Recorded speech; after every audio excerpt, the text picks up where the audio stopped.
ঘড়িতে ভোর ৫টা, ব্যাগ বস্তা সব গুছিয়ে রেডি, বাড়ি যাওয়ার প্রস্তুতি চলছে।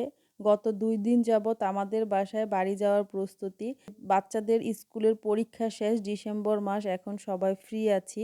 আমার শ্বশুর বাড়িতে যাব। তো এখন আর বাসায় মন টিকছে না। সিম্বারও ঠিক একই অবস্থা। সে যখন তার ঝুড়িটা দেখতে পেল তাড়াতাড়ি করে সে ঝুড়ির মধ্যে বসে আছে। তো আমি একটা মালটা কেক বানাবো আমার শ্বশুরের জন্য। আমার শ্বশুর এই কেকটা খুব পছন্দ করে।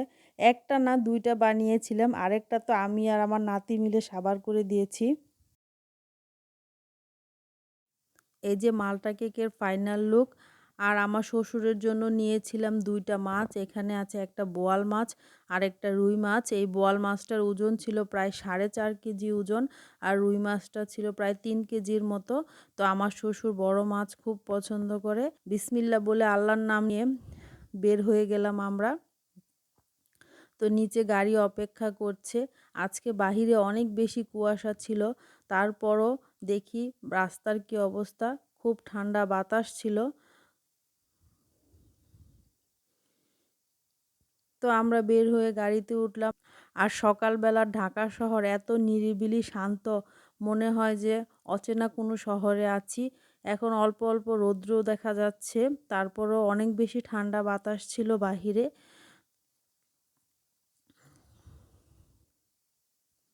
তো খুব আনন্দ লাগছে, অনেক দিন পর যাচ্ছি বাড়িতে। এই যে আমরা গ্রামে চলেই আসলাম। তো সিম্বাও অনেক বেশি উপভোগ করছিল। সে তো ঝুড়ির ভিতরে বসে থাকতেই চাচ্ছিল না, সারাক্ষণ শুধু বাহিরে তাকাচ্ছিল। ও বাড়িতে আসলে যা খুশি হয়। তো যাই, আমরা অনেকক্ষণ প্রায় ৩-৪ ঘন্টা জার্নির পরে চলে আসলাম গ্রামে। তো এটা আমাদের পারিবারিক মসজিদ এবং পিছনে গোরস্থান। এবার আমার শ্বশুরবাড়িতে এসে দেখলাম নতুন অতিথি। তো এই অতিথি এবং তার বাবা-মা, তার পুরো পরিবারের থাকা খাওয়ার দায়িত্ব আমার শাশুড়ির। তাদের ৩ বেলা খাওয়া, তাদের থাকার জায়গার ব্যবস্থা করে দেওয়া, সবকিছু আমার শাশুড়ির করতে হয়।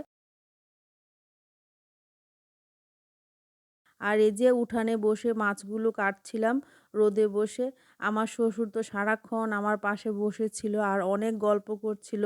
আমার কাছেও খুব ভালো লাগছিল। অনেক দিন পরে এসেছি বাড়িতে। উঠানে খুব রোদের মধ্যে আরাম লাগছে, আর বড় মাছ কাটতে আমার খুব বেশি পছন্দ।